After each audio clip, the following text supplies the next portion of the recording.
Good afternoon. Thank you all for coming. I hope you enjoyed your delicious lunch. I was tempted to serve something suitable for preschoolers, maybe a taco surprise, but I was overruled. So you should be grateful to our staff for that executive decision. Earlier this year, Colorado became the 8th state in the United States to have universal pre-K. A key promoter of universal pre-K has been Governor Jared Polis. Colorado's universal pre-K program has two unusual features. First, it has a dedicated funding stream, a nicotine tax, approved overwhelmingly by Colorado voters in 2020. Second, the Colorado General Assembly, with Governor Polis's strong support, has also established a Department of Early Childhood, which in principle could help to integrate Colorado's child care and pre-K services into one seamless system. Governor Polis has been a strong champion of early childhood education and, more broadly, the needs of children and working families for many years. In addition to universal pre-K, he secured legislative passage of full-day kindergarten throughout the state. Before becoming governor of Colorado 4 years ago, Jared Polis served as a member of Congress for 10 years, where he supported Dreamers legislation, education reform, and affordable housing, among other initiatives. He also served for 6 years on the Colorado Board of Education, where he fought vigorously for higher teacher pay and smaller class sizes. He established a handful of charter schools and actually served as the superintendent of one of them. Prior to all of this, Jared Polis was an enormously successful businessman who founded highly profitable internet companies and a flower delivery service that some of you may actually have used on Valentine's Day. To learn more about Colorado's Universal Pre-K initiative, we're delighted that E.J. Dionne will be leading a conversation on this subject. E.J. is a columnist for the Washington Post, a resident fellow at Brookings, and a professor of public policy at the McCourt School, where he teaches a popular course on the media and politics. E.J. has written outstanding books on American politics, on religion and politics, and most recently, on the need for election reform. At the Washington Post, E.J. writes mainly about national politics. Before settling in Washington, D.C., and before focusing on national politics, E.J. covered the Vatican, and he also had a hardship assignment in Paris. As a young reporter, however, he cut his teeth on state and local politics. So, E.J. is returning to familiar turf. We are deeply grateful that Governor Polis could join us today, and we also greatly appreciate E.J.'s willingness to lead a conversation with the governor. Governor Polis, welcome to Georgetown, and E.J., the floor is yours. Well, thank you, and thanks for that kind introduction. My wife likes to say, there were the Paris years and the Rome years, and I got the Washington years. But a dear friend of mine got me off the hook when he said you could have gotten the Albany years. But that was very kind, and a real honor to have you here, Governor Polis. Before we begin, I just want to shout out my friend, colleague, and a wonderful human being, Bill Gormley. And at McCourt School and all schools of public policy, we claim that good research can lead to good policy, which can then be studied to create better policy. And there are a few areas where this is truer than in Bill's work. And the work of many people in this room on pre-K and early childhood development. So I really want to salute my friend Bill, all friends of children in this room, and let us all shout out Tulsa, because there are a lot of people here from Tulsa, and I learned that football was the key to the Tulsa program, but we will leave that for another day. Governor Polis, it's really great to see you. I saw you back when you were here. And I promised your staff I would not ask you, do you have any interest in running for president? So I won't ask that today. We're here to talk about your pre-K program and the extraordinary breakthroughs in Colorado And so I'd like the first question just to be, how did you do this? How did the voters do this? What was the rationale? Who opposed it and why? It was really a 2-to-1 victory at a referendum, which doesn't happen in our politics very often. And you saw it all the way through to the end. So if you could tell us how you did this. And a last point on the first question, where I think I'd love you to end. You've said this should be a model for the country. So I'd love you to say, how do we learn, we the rest of us in America, learn from what you have done in Colorado? And again, it's a real honor to be with you. Pleasure to be with you as well. No, I don't miss being in Washington, D.C. I'm thrilled to be here in beautiful Colorado. So look, I ran for governor with the goal of full-day preschool or full-day kindergarten and universal preschool. We only had half-day kindergarten in Colorado. Parents had to pay $400 or $500 a month for a full day. Preschool, like in many states, it was a combination of, if you're wealthy, you pay for it. If you're very low income, you get it, but it left out most folks in the middle who couldn't afford it and didn't get it free. We know the importance, and I know you're highlighting today from the Tulsa study, joining many others, the benefits of strong early childhood education. And so I wanted to make preschool universal for every family, not only for the kids, first and foremost, also for the workforce benefit, for the saving parents money on childcare, empowering a second parent or single mom to return to the workforce sooner. So we brought that initiative forward. And in this day and age, when people seem so divided, the fact that it won in red counties and blue counties, in rural and urban Colorado, more than 2/3 of the vote, 67.8% of the voters said, you know what, kids ought to be able to go to preschool. So I'm glad that we can come together around something these days around our kids. And we're very excited to roll this out fall of next school year, fall of 23. We will have locally administered universal preschool across Colorado, encompassing both community providers and school districts. It's up to the parents. Now, as you know, Governor, there's a big debate always about whether programs should be targeted or universal. Could you talk about why you thought it was important to make this universal? Yeah, so it's important because one of the top issues, in addition to the child development piece, which we, of course, are going to talk about more, is simply saving parents money. This saves families of young kids $4,700 a year.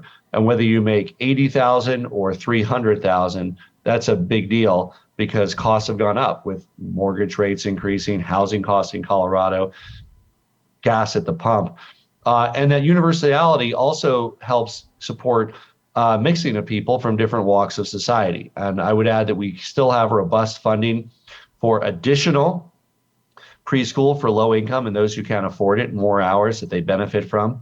Some parents will want more hours too and are able to pay for it. But to have that basic universal preschool program in place for everybody, just as we do the promise of public education across our K through 12 system, now we really look at it as our P through 12 system here in Colorado. The program provides for 10 hours per week. The Tulsa experiment, as you know, is 35 hours. Why 10 and not more? And what are the benefits that kids get out of 10? And how do you build on that? Yeah, that's a floor, not a ceiling. We're expecting in most parts of our state, it'll be a full half day of preschool. There will be some, we're hoping that nobody is below 12 hours. As you said, the statute can go down to 10. Hopefully that won't be the case anywhere or hardly anywhere. We're obviously trying to stretch the most value we can get from these dollars. And we want to find real solutions to get to half day for people. And I'm confident that with this funding source, at least in most parts of our state, we will be able to get to half day and build from that base of 12 hours. Now, one of the many interesting things about the program in Colorado is that you don't just do it through public schools, although you obviously build on that. You use all kinds of other means for this. Could you talk about that? Because it does seem that this can be a way to finance a broader childcare network if you work these two things together properly. That's absolutely correct. And so Two pieces on that. School districts are expected to be and likely will be the largest preschool provider. Whether they're 60% or 80%, will know after we implement this, but they're going to be large. Many of them are excited. They built their early childhood space. They're ready to do it. But we also wanted to pull in those birth to 4, birth to 5 providers to have that robust funding in place for their 4-year-olds. Some might even go on and run kindergarten classrooms. Really helps establish stability because we have, like in our state and many states, childcare deserts where it's hard for parents to access it, hard to afford it. This can be part of that solution. We center preparing children for success, closing the achievement gap, preventing it from arising in the first place. But it's also about making sure we have a robust childcare and community provider sector. And the way we're implementing universal preschool will help rather than hurt this very important sector for our state. Yeah, in a lot of parts of the country, they're having all kinds of shortages of teacher shortages, for example. What are you looking at for staffing on this? It's a new program coming in at a moment. Your unemployment rate, I'm sure you brag about it, is quite low in Colorado. Tell us about how you're going to make that work. We do like to brag about having one of the lower unemployment rates in the nation. See, that was a gift to you, Governor. I thought you could. Go ahead. I'm sorry. But it does make recruiting and retention difficult. So one thing that we've done is on sort of the pipeline to talent. In several sectors, we've made it free at community college to go. So we've done it for healthcare fields and for early childhood education professionals. So if somebody wants to become an early childhood educator, it won't cost them any money out of pocket. If they want to become a nurse assistant, EMT, same thing. We're using American Rescue Act funds for that. It lasts 2 years, but we think that that'll give a jolt, an improvement to the pipeline. The other thing is with these funds, we can, and it's obviously locally administered, but they'll be able to, it's a robust funding source, $4,700 per kid, preschool. Because of the robust funding, they'll be able to, at preschools, compensate educators better. So we fully expect that the package will be closer to what it is on the K-12 side for teachers. Certainly, we all know not enough. We need to pay teachers better, but it'll be competitive with that K-12 side as opposed to the traditional very low hourly that, for instance, childcare workers might get. So it's an upgraded professionalism, upgraded ability to deliver the social, emotional, and academic preparation that preschoolers need. And then we're also helping more people enter that pipeline by removing the economic barriers of tuition and fees. Now, I know you don't want to come here, but let me bring you back to Washington for a second, at least virtually. Efforts to expand both pre-K and childcare were part of Build Back Better that didn't pass. What's your view of, number one, what the rest of the country can learn from what you're up to, but B, what Washington's role could and should be in this area? Yeah. I would love to see the federal government step up and do more in early childhood. It's a strong investment, more than pays itself back over time.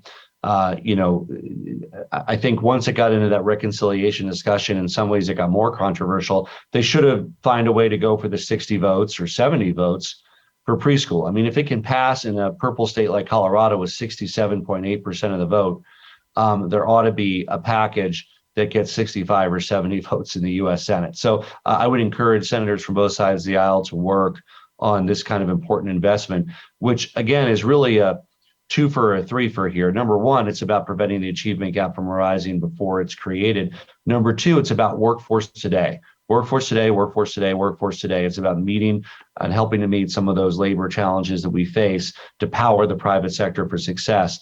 That's why in our initiative here, we had broad industry support. Broad private sector support, many companies stepping up and saying this is important for Colorado's competitive landscape. I think you'd also get a lot of companies stepping up and say this is important for America's competitive landscape. On the politics of this, the long-term benefits, the studies that Bill has been presenting at this conference are clear 10, 20 years out. Unfortunately, people voting on legislation don't always fully think in 20-year increments. They tend to have to think in 2- and 4-year increments, i.e. to the next election. There are advantages to this immediately to families, obviously, in care for their own children. Can you talk about the politics of this? And I'd be particularly interested in how I could see getting Republican support from the voters because they're parents too, but sometimes there's a disconnect between what voters want and what politicians in a partisan environment do. You've run into that occasionally. How did this come off? So I'd love you to talk about short-term versus long-term and how the politics of it worked out. Well, first of all, what sort of drives us from a long-term policy perspective and as a policy wonk is that, yes, this has tremendous results over time. I mean, the best investment you can make, for instance, in improving your high school graduation rate is to make sure the kids are well prepared for school with high quality preschool and kindergarten, and then, wait 12 years. Also better life outcomes, lower adjudication rate, incarceration rate, higher earnings, higher taxes paid over time. That certainly drives the long term. In the short term, I think one of the appeals to the business community to many Republicans is the workforce benefit today. This frees up a second parent, empowers a second parent to return to the workforce earlier if they choose, helps a single mom struggling to get by to be able to work or hold down two jobs to take responsibility for providing their kids a better life. So it really is a critical part of what we need to do to really have a more prosperous nation, to further our economic growth, address learning gaps, and again, saving money over time by reducing a lot of the costs and increasing the earning potential of children who get a strong start from the very first years. You correct me if I'm wrong, Governor, but I think you're the only state that is establishing a Department of Early Childhood.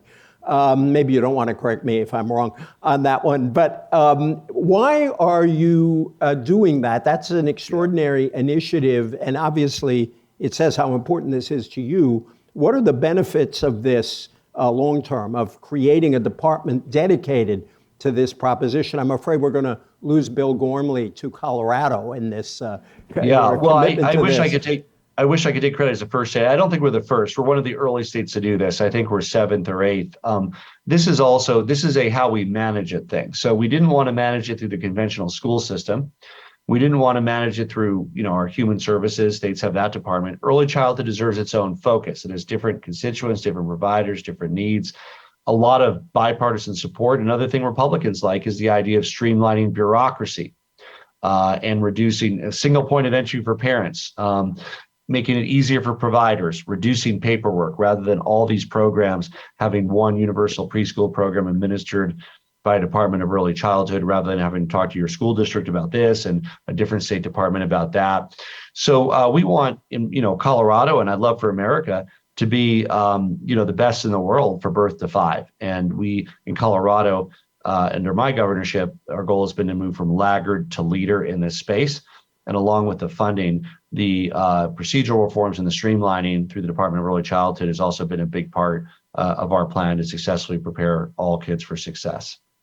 How are you going to link, again, the Tulsa research shows that if you get the link right between the pre-K with improvements in K through 12, you can actually increase the benefit at the back end that you're trying to create. What kind of ideas do you have on how to link this better to the K to 12 system? Well, we're doing a lot.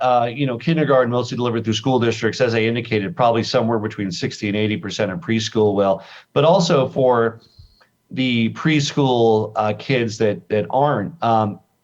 It's really important to begin the early identification and address the learning needs of IDEA students, of special learning needs students.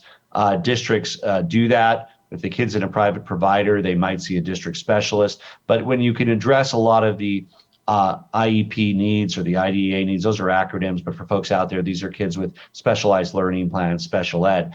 Also, there's great success for identifying them earlier. So what that means is more kids in preschool, the kids who needed establishing ties with their school district on the special ed side earlier, much better results for learning disabilities to be able to address them early and hopefully have them exit special ed at some point in their early years because they're able to fully address those learning needs. Now, as you know, people hate the term regulation, and yet making these programs work requires standards, requires making sure that people are actually delivering what they say they're delivering. And the interesting thing about your program is, since you don't just go through the public schools, you have a variety of providers, this is going to take a lot of work to ensure quality. Can you talk about sort of how you are looking to sort of have uniform high quality in these programs as best you can?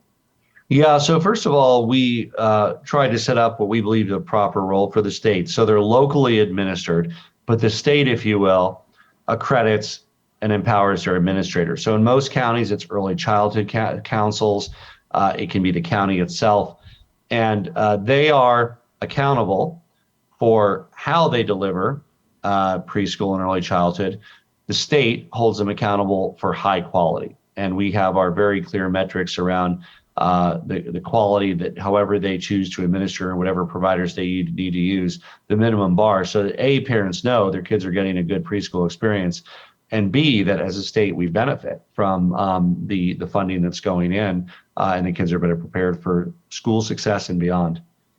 Are you going to have, how is this going to work Colorado's an extraordinary state. It includes so many different kinds of communities, urban, rural, very conservative, very progressive, very sparsely populated parts of the state.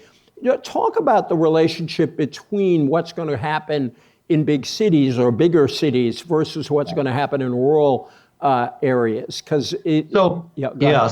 We have, so for instance, Denver, our biggest city, they're ahead in early childhood. Their own voters passed something. This stacks with other local funding. So in Denver, it's already, we assume this will be the case. We have to see the application, but it should be half day for everybody and, full day for low income or people who want it because they have their own local administrative unit and funding. This makes an even bigger difference for rural Colorado, where often it's the question of will they even have a birth to 4 provider, a birth to 5 provider in town. The viability itself is an issue. In urban areas, we talk about empowering parents with choice. In rural areas, we talk about having a choice. And if you want rural Colorado to be dynamic and make sure it's a place where families can settle and raise their families, you have to have a realistic, high-quality childcare solution because parents care deeply about their kids. And we want to make sure that we can drive people to rural Colorado rather than out of rural Colorado by making sure we have that in place. I was talking to my students in a class yesterday about this event that we were having with you, and I mentioned this at the beginning of our chat.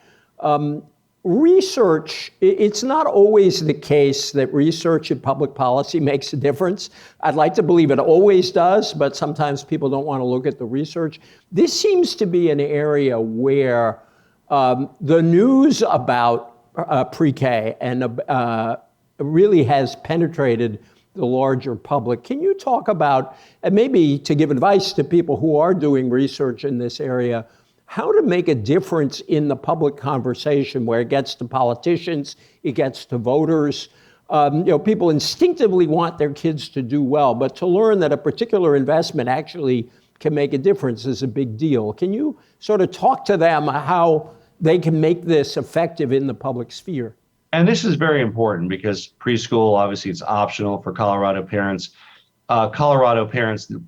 Educating Colorado parents about the benefit to their kids from preschool is a key piece of success. And, some kids might have the luxury of a stay-at-home parent who is a teacher and is fully equipped to prepare that experience at home, but many do not. And so really making sure that we lead with data and show parents that the best way that they can set their kid up for success is high quality early childhood education is absolutely part of our overall plan to really empower the parents with the tools they need to maximize their own child's chance of success.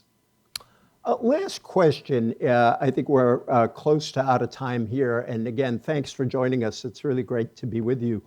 President Biden calls you up and says, Governor, you sold this thing in Colorado. We didn't get there the last time here. I really want to do this nationwide. How do I sell this to my Republican friends, as he would probably say still, although it's getting harder for him? How do I sell this to the Congress? What do you tell them? How do you go out there and encourage people to say, yeah, this is worth doing? I would say the data for the long-term benefit, the immediate benefit to workforce, the business community support, the support to our overall economic growth. saving people money on necessary expense, and supporting families. I think obviously both parties claim the mantle of supporting families, but it's time to step up and do something for families, not just talk about it, particularly if you're a Republican. And one of the biggest things you can do for families is make sure that kids have a great place to get a great education in their early years, in many ways the most important formative years for kids. And obviously another one is to streamline that so there's less paperwork for parents, less paperwork for providers, less administrative overhead along the way, more money actually reaching the classroom, a selling point with both Democrats and Republicans. Well, on behalf of CROCUS and all the people here at the McCourt School, on behalf of everybody in the room and all the people online who care passionately about kids, Governor, thanks so much for being with us today. It's really been great. Thank you. Great pleasure. Take care. Good luck. Thank you.